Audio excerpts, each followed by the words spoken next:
What's up, guys? Bro, can you move? Artist. Move out the way. What's up, guys? My name's the Bro, look up. Look that way.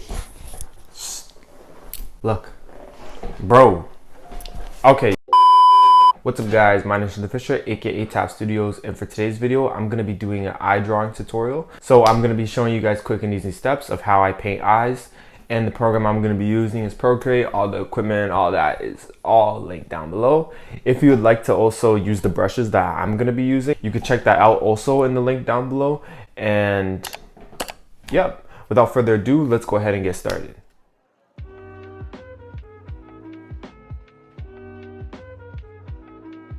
Okay, so first things first, before I even get into the actual drawing, I'm gonna show you guys a little quick demo of what I like to think about when I'm drawing eyes. So when drawing the eye, I like to think of the eyeball, and we're just gonna give it some more form. So putting the iris in different angles and things like that. And it's good to kind of practice looking these as 3D shapes rather than just flat drawings you're doing. So to make the eye socket, I draw this almond shape, and then we're gonna go out and draw the iris, which is, you know, the iris in the pupil, the center of the eye.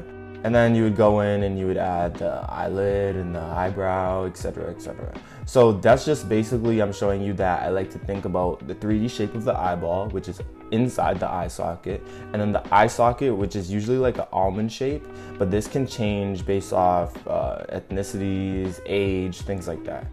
Okay, now that we have that down, let's get started with the actual drawing and painting tutorial. Throughout these sketches, you don't really see me drawing the sphere for the eye like I did in the demo, but this is something I'm always thinking about. And when sketching, I don't like to go in too deep with like identifying where the shadows and highlights are. Just for now, I'm just gonna draw where the folds are in the eye. So that would be like the eyelid creases, kind of show the eyebrow if I want to. And then it's also up to you if you want to change these rules a little bit. So like for me, I like to make my eyes like larger. That's my style choice. Like I like to have that in my portraits, have big eyes. So I'll make the iris a lot larger than it actually usually is. But like I said, that's just a style choice. Okay, next to get started with the painting, I'm gonna change the background to gray, and I'm also going to change the color of my lines from black to like a reddish brownish color. This helps out with skin tones because I don't really like to use black lines. It just works better that way. So, and then we're gonna do the flat tones under. Using a variety of colors in the earlier stages of your painting helps make it pop more and make it look less dull. I feel like when you just use very boring colors in the beginning, it'll make it harder to enhance it in the end. So now continuing under the sketch layer, I'm going to add in a little bit of the light source. So we're gonna select the lighter color and start painting in. And I like to make everything smooth. With this, I'm using my Soft Textures Brush Pack. With painting, you wanna utilize a mix of hard and soft edges, but in the beginning stage, I like to make everything soft. When I start to crisp everything up is later on, you'll see. Then also adding in the flat tones for the eyeball. I'm not gonna go too extra just yet. Just slowly building up the shadows in the light source. For this specific study, since it's darker skin, we're gonna have warmer tones for the light and shadows. And then also I'm gonna do the eyebrow. So add in the color for the eyebrow. And then next, this is when I start to make harder edges. So now on a new layer, I'm gonna start painting over my sketch lines. And basically just color picking what I already have. So just building on top of it. In this process, I'm getting in some details like the fold at the bottom of the eye, adding in that pink and red color, and then also just blending out the whites in the actual eye.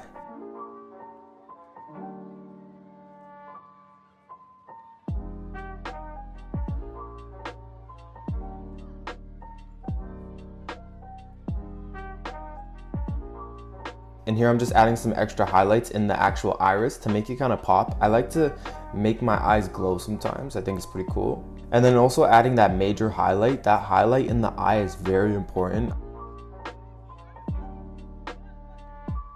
And then using my Soft Textures Brush Pack, as you can see, I'm adding in some different textures. So I have my 4-line texture, and then I also have like my scatter type texture.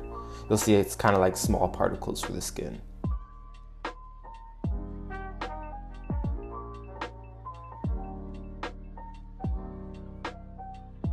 And then we add up some finishing touches with the eyelashes. With eyelashes, I like to do a flicking motion, but I think what I'll do is I will do a separate YouTube video showing you guys how I draw eyelashes specifically. For these eye studies, the eyelashes are pretty short, so it's not really too much to add, but in another video, I'll go more in depth of how I make the eyelashes. And here you see I'm utilizing the layer modes in the program. So whichever program you're using, it will most likely 9 times out of 10 have layer modes. And what I like to do, if I'm not happy with my color choice, I'll switch it around and change things up just to change the hue of things.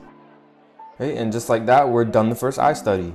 So now using those same steps, I just apply those to different references. So we're gonna speed through these other ones here.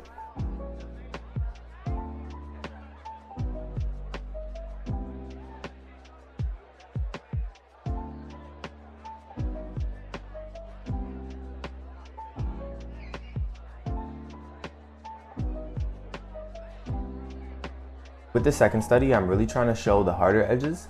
And like I said before, the hard from soft edges really varies from ethnicity or age. So with this reference, this was an older person. So that's why there's a lot more wrinkles and harder edges. And I really like how the use of my soft textures brush pack helped me pull it off.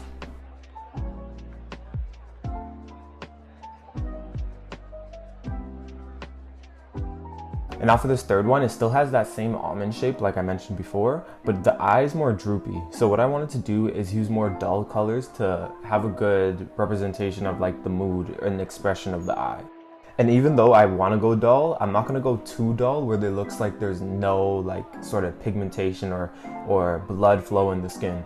Because what you always want to do is you want to have some sort of pink or reddish tones in your skin tones, because there's under the skin layer, there's blood. So if you didn't have that, it would literally look like a dead person. So like zombie-like, which is why this one sort of looks like it, but like I said, still has those warm tones in it.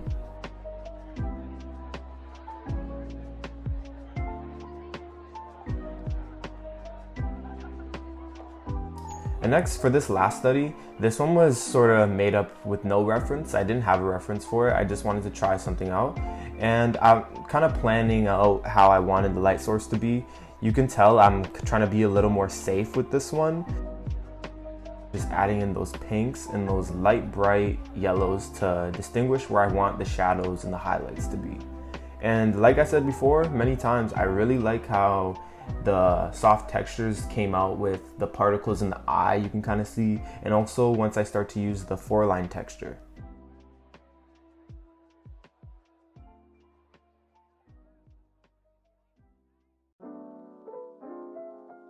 And now we're done all 4 studies.